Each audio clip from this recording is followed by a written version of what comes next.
Grace O'Sullivan, good morning. Good morning, Damien. Grace O'Sullivan, congratulations. Thank you very much. How are you? I'm very, very happy today. Did you have some elderflower? Did you have any Milo Cox's elderflower wine last night? Oh, we had the elderflower down there, and Joanne was there, his mum, to celebrate with me. But and we did have the elderflower because it's in blossom, and people are making cordial and champagne and whatever. And it's something I love. I love foraging in the hedgerows and getting food and bringing it home, and there's plenty of it around. So why not use it? Free food, healthy, better than you'll get out in any supermarket. It's funny because when we talk about the greens, we talk about these cliches, and we talk about, like, I've fruit on the table here for you now. We have fruit anyway, so try to be healthy. Michael Butler said, I need to lose a lot of weight. Fair play to you, Michael. You seem to live out your politics.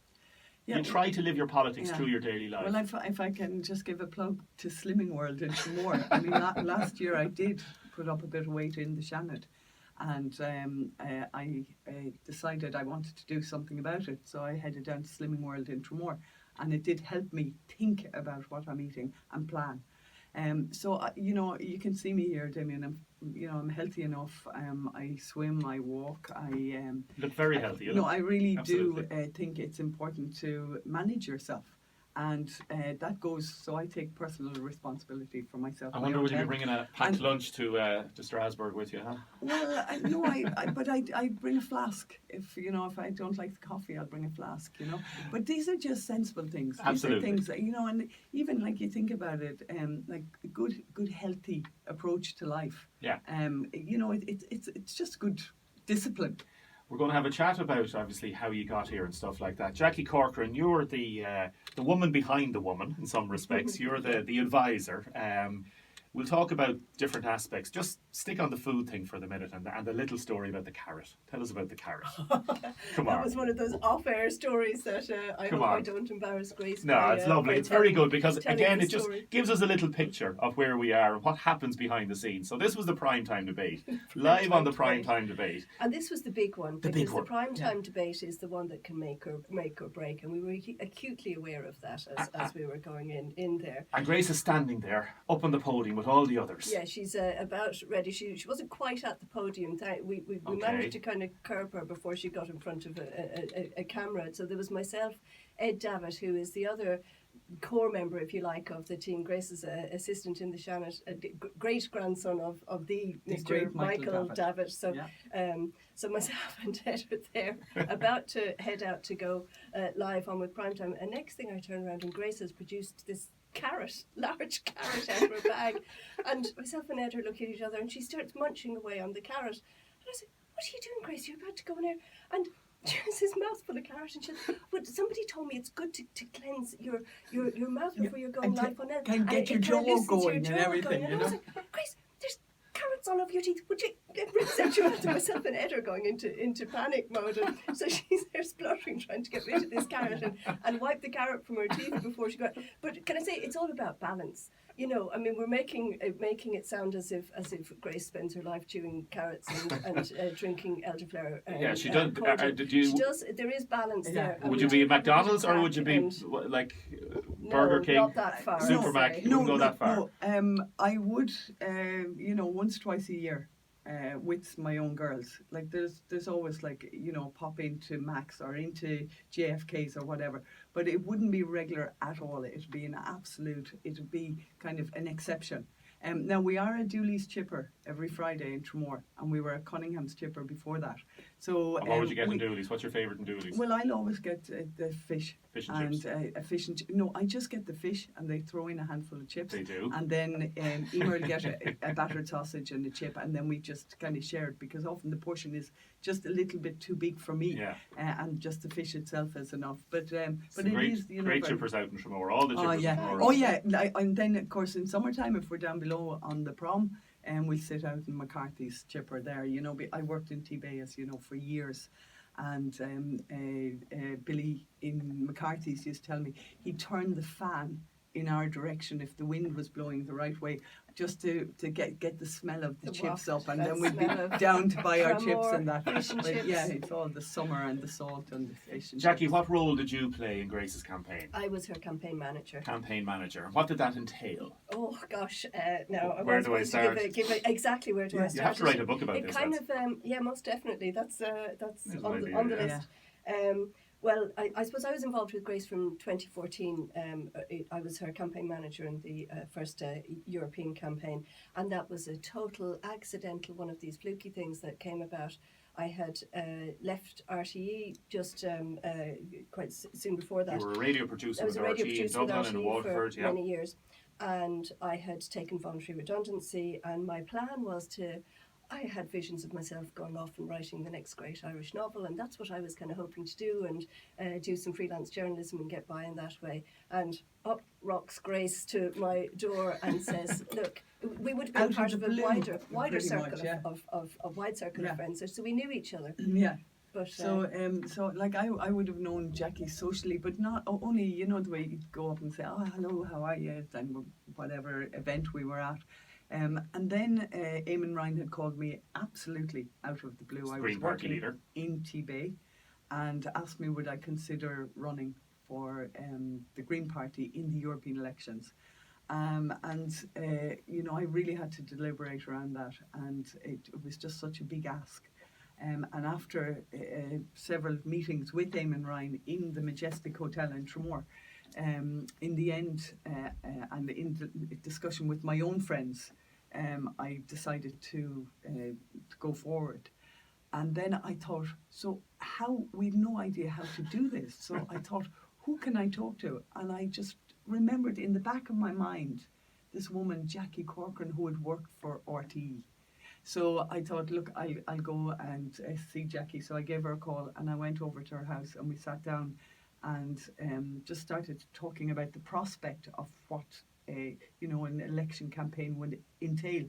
And then the conversation, we must have been there for about 4 hours. And I was saying, and we both agreed Lots I of need cups of a tea. campaign manager. And we were discussing different people. And just before I went out the door, I just said, would you consider it? And she said, well, I'd have to talk with my family about it. And very measured. I like people who are spontaneous. This woman kind of annoyed me because she was very measured. We and have our moments. she said she'd let me know tomorrow. So I had a phone call the next morning from Jackie to say she had considered it and she would be delighted. And that was the start. And I want to hear about the nuts and bolts of that campaign, so we're going to hear about that in a second. Listening to Déise Today, we have Grace O'Sullivan, Waterford's first MEP, in studio live, and we have her campaign manager, Jackie Corcoran, from Faith Leg also. We're going to be talking a little bit about the ins and outs of the campaign itself first, and we'll talk about the count. A lot of people texting in. Congrats to Waterford lady Grace O'Sullivan. Hope she'll fight Waterford's corner in the southeast for airport, university, jobs and everything. And you imagine that they're asking you now to fight for everything, deliver everything. That's it, you know. And I know you have said about what you're going to try and do in Europe. Let's talk first about the campaign. What was the difference like? I'll ask Jackie first, if that's okay, Grace. What was the difference like, Jackie, between 2014 and this year in terms of the green message and how it was being received on the doorstep? It was different. I mean, Grace is kind of positively received. Even in 2014, she was being very positively received.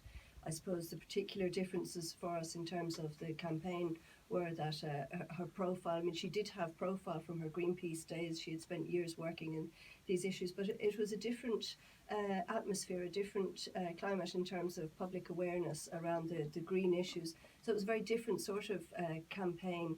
I mean, in terms of resources, we had no resources. We had no information. We didn't know how to run a campaign. And really, the party was so depleted at that stage. That was 2014, In yeah. 2014, that there weren't people to tell us how to run a campaign. So we sort of made it up at the kitchen table. And Did you, Grace? We did. We wrote the policies. So we what we did actually was we started like a template, and then we met with a group of people in Mona Murphy's cafe in Tramore, the Pearl Cafe, Mother of Pearl Cafe, and we had another person who's deceased since, and that's Georgie Flood, and Georgie was very helpful to us in the early days. And we all sat around with a group of like-minded people, and we said, so how do we write a policy? How do we do this? So we had identified the different areas that we thought would be important to talk about. So energy security. So how are we, managing energy in this country with the import of a lot of oil and gas? But did the Green Party not have like their policies? You not take those policies, or are you kind of making it up as you go along? We wanted to have what suited our campaign. So we wanted it to be not something, that might have been Dublin-centric or mightn't really be appropriate for the people here in Waterford and in the southeast. Ireland South, so we were looking at health, education, we were looking at social justice, and we were looking at jobs, always jobs. Everything is revolved around jobs, and then people who are vulnerable, and be that people with disabilities, people marginalised, low income. So that was the approach we took, and then we discussed that amongst the group, and these were like groups of friends, and we came up with lines. And then what we did was I was constantly looking at policies from Europe then as well, from the Greens in Europe. And then we were kind of starting to take the best of those policies, look at what we had from the gut, and then merging and getting really strong and principles to work out from. there then, and then run a campaign and reach people. And that was our next big challenge, was to actually get out there and reach. Were you allowed to do that? Did the Yes. party apparatus say that's the way to do it? Did they encourage it? You see, the way it was at the time, there was the resources were so depleted that in a way we were kind of left to our own resources. Off you go, lads. Of course, there were party policies, but Yeah. things were maybe not as up to date as they should have been, and so it was about taking those core policies that were there and making them work for the campaign, and then coming up with ways to reach people with very little money. And we didn't have the people power around the Ireland South constituency at that stage either. There's the groups, the local groups of Greens were very. Let's bring it up to today, and let's bring it up to the last 5-6 months. How did you fundraise? Did you fundraise for the last for this campaign? We did a small amount of fundraising. We did. You said you don't know how much money you've spent on this campaigin so far, do you? We don't know. Exactly. It would be a fraction of. Absolute we need to fraction. sit down and do the sum. So I'd hate to throw out a figure, but it was an absolute fraction. Yeah. I mean, the 2019 campaign was also run on an absolute shoestring, but what we did have, which would differentiate it very much from the 2014 campaign, was we had resources in terms of people and in terms of the party and in terms of with 3 elected parliamentarians, there was resources in HQ and a staff up there, and then the local groups around Ireland South had built. So we had people on the ground around. So you're able to go, Grace, down to Kerry, down to Clare. Yeah, exactly. So I suppose the Cork Greens have always been a really strong support for me. But the Waterford Greens, in the meantime, so from 2014 until now, the Waterford Greens were growing steadily. And not only in terms of numbers, but also in terms of competencies. So you had someone like Mark O'Cahasick, who is the chair of the Waterford Greens. So Mark had held that post for 2 years, so he was growing in his knowledge and awareness in the area. So then But you're still talking about fairly small numbers, I'm sure, compared to, we'd say, the bigger parties. Are we talking a couple of dozen? Are we talking a few core members, and then you try to get a wider circle? Exactly. Yes. Did you organise it in circles as such? Or exactly. No, that's a good point. Yeah, well, there was we had objectives, if you like, with the campaign. So the overall objective is going to sound very lofty now. When I say the overall objective was to try to create change, to try to create international change, and to tap into that global shift in thinking around green, and also to deal with the fact that we're in an emergency situation. So in order to try and create that change, getting Grace elected was, the ambition of the campaign. So you try to inspire people with this idea of change, and as part of that process, Grace is get elected. Whereas others may say, let's get the person elected first. No. So there were ambitions that we wanted to reach with the campaign. Okay. We wanted to raise. I wanted to raise, as campaign manager, Grace's profile, the Green Party profile, the Green agenda, the profile of the Green agenda. And also, though, to raise profiles of local candidates around the Ireland South constituency, so that all of these things working together. Yeah. We wanted was to a create a synergies. synergy and ripple effect. So what I was using the term to Jackie, like we need to get swarms going. So, you know, I'm a field ecologist, so I always think ecosystems approach.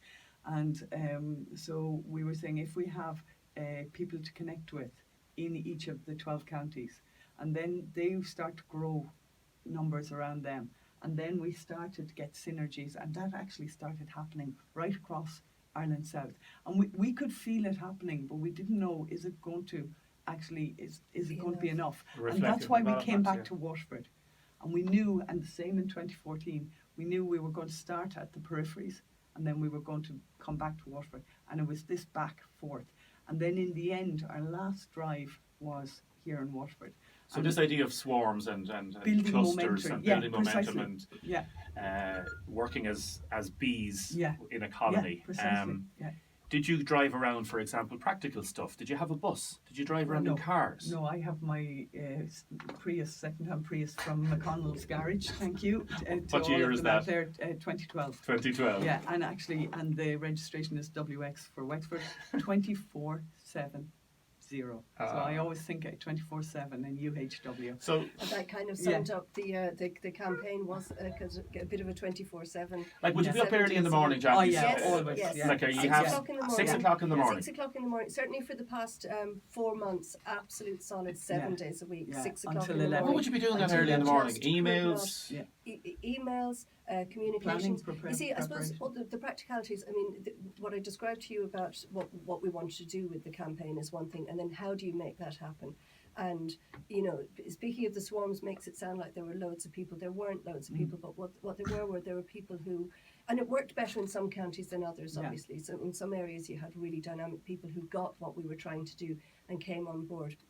So it was about communications. That was a huge part. A media campaign, you know, local newspapers. We had a really limited budget for advertising, so there were very few ads taken out, but targeted strategic advertising.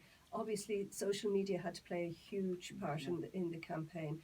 Twitter, Instagram, Facebook. The Facebook campaign was a huge part. And did you have video. the videos? That little video, less than 3 minutes. I know. If we could get people to tune in to that. But did you have people monitoring that? Was there a social media campaign manager? Was that part of your job? Did you delegate? You did everything.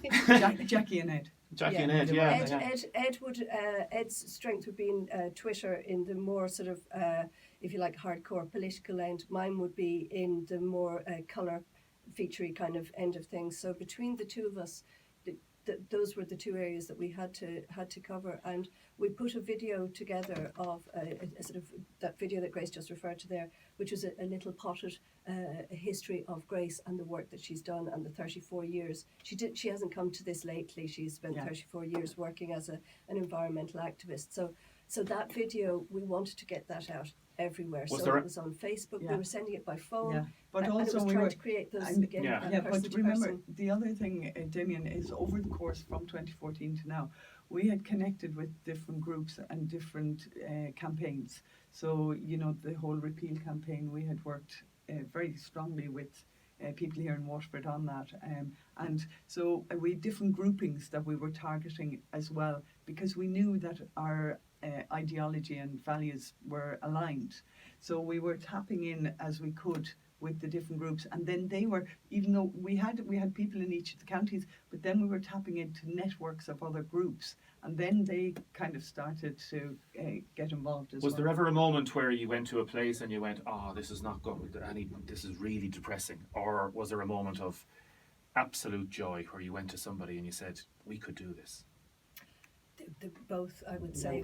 Give me the example. We hit both of those on a regular basis on the campaign, where you'd be saying, you look around you and you'd see, for example, you know, maybe a candidate absolutely flooding every poll in Waterford with posters and saying, you know, we don't have the resources to match that, and nor would we want to, for obvious reasons either. You know, so it's about trying to Did you ever get depressed? get overwhelmed. You Yeah, get okay. overwhelmed. with So the I'll big give you budgets an of- example. Yeah. So we came up with a distribution centre. So I had my old posters for 2014 from the general election campaign 2016, and then we had some new ones. So we said there's 12 counties. We need to have somewhere in the centre where we can distribute posters to people who have offered to put them up for us.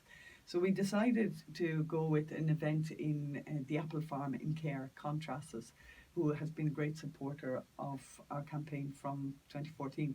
So we came up with a plan that people would gather there. We'd have a bit of a hoolie, a bit of crack in that, and we'd planned a little sports day. People come, family event.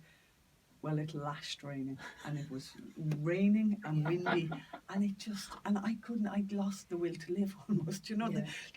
I just was cold, I was miserable, and Jackie was trying to be upbeat, and this is great and fantastic, and look at us and everything, and I was there like, I just absolute glum. And I had driven my son's van. He is a big Iveco, is it? Whatever. Anyway, a big van that he's converting to a camper van at the moment. So I had that with a double mattress in the back of the van. Grace and Emer, her my daughter, were daughter, planning yeah. to go into Into a little a tent. tent that someone had set up for them. But as it was going on, Grace was saying, there's no way, I can't go into a tent for the night, I'm going home. And at that point I said, no, you go in the van, as if it was this great luxury. Yeah, to sleep yeah, in the absolutely van. not. You know, there's no booking into five-star Yeah, hotels. yeah. on And they this just leave in the campaign. van. And So she Emer slept and I in the van, stayed and in it the felt van, like it was luxury. lovely. I slept Yeah. in Yeah. the tent, and Yeah. Grace and Emer slept in the van. But there was moments like that. It's a very earthy kind of experience. But But then the Green Party campaign, yeah, there's there were no other great moments luxury of like it. where, so I was asked to speak at a school in Clonmel to transition years, just about my history and ecology and green schools. I've been involved in that programme for many years. Yes. And I went to speak to school, and it was absolutely brilliant. I was invited by one of the pupils and really well received. And I came out, and there were two Green Party members who had offered to canvass with me after the talk in the school. And I came out, and there was this lovely elderly gentleman, absolutely unlikely green you could meet, and another chap. And we went onto the streets, and he knew everyone, absolutely everyone, and the other chap as well. So the three of us, we ended up having a great bit of crack and banter, and you know, it was that kind of people just arrived to come and canvass. Damien, I have people who have gone out of Waterford all over the 12 counties off their own bat. A couple, Hillary and Reg Killups, they have the free Just literally transport. drove around. They actually had Free like transport. a sandwich board with me on it to explain who I was, because they went to the Midlands, they went right up Laois Offaly, because they knew I was absolutely unknown there, and they started the conversation, and then that started, and like our campaign really started in earnest right after Christmas. We were going for it. So people like that who went out, and many other people who stood at doors, they never canvassed in their lives. And they aren't, as they say to me, we're not political. Well, everyone's political in my world, you know. But they actually went to the door and said, we know this person, we think she'll deliver, will you vote for her? Time flies on air, as you know. We've had a good 35-minute conversation. We'll have to call it there. I think there's a book in this, We'll be lads. back with chapter 2 now. Absolutely. No, it's fascinating, because it is, as you say, such one of these campaigns that combines the principles, the whole idea of this global thing, with the very, very simple, the sandwich boards. And I think people are fascinated to hear that. Job to do, important work to Absolutely, be done, and we'll talk about that now over the summer again. We'll talk Yeah, about right. when you're over there, and we'll talk about the future and what difference you can or you want to make. Grace O'Sullivan, congratulations. Thank you, Damien. Jackie Corkin, congratulations. Thank you so much. Um, And thank you for, giving Grace the exposure that she needed. The tough It's been- interviews, been, Damien Tiernan. Fantastic. That was Down- great. Yeah, down you at the put it coffee to her. house. That Down was at the coffee interviews. house. a good That's it. experience. Push it up to her. Yeah, I survived Damien Tiernan. Yeah. I'm going to Europe. And you didn't even need a carrot. Talk to you soon, folks.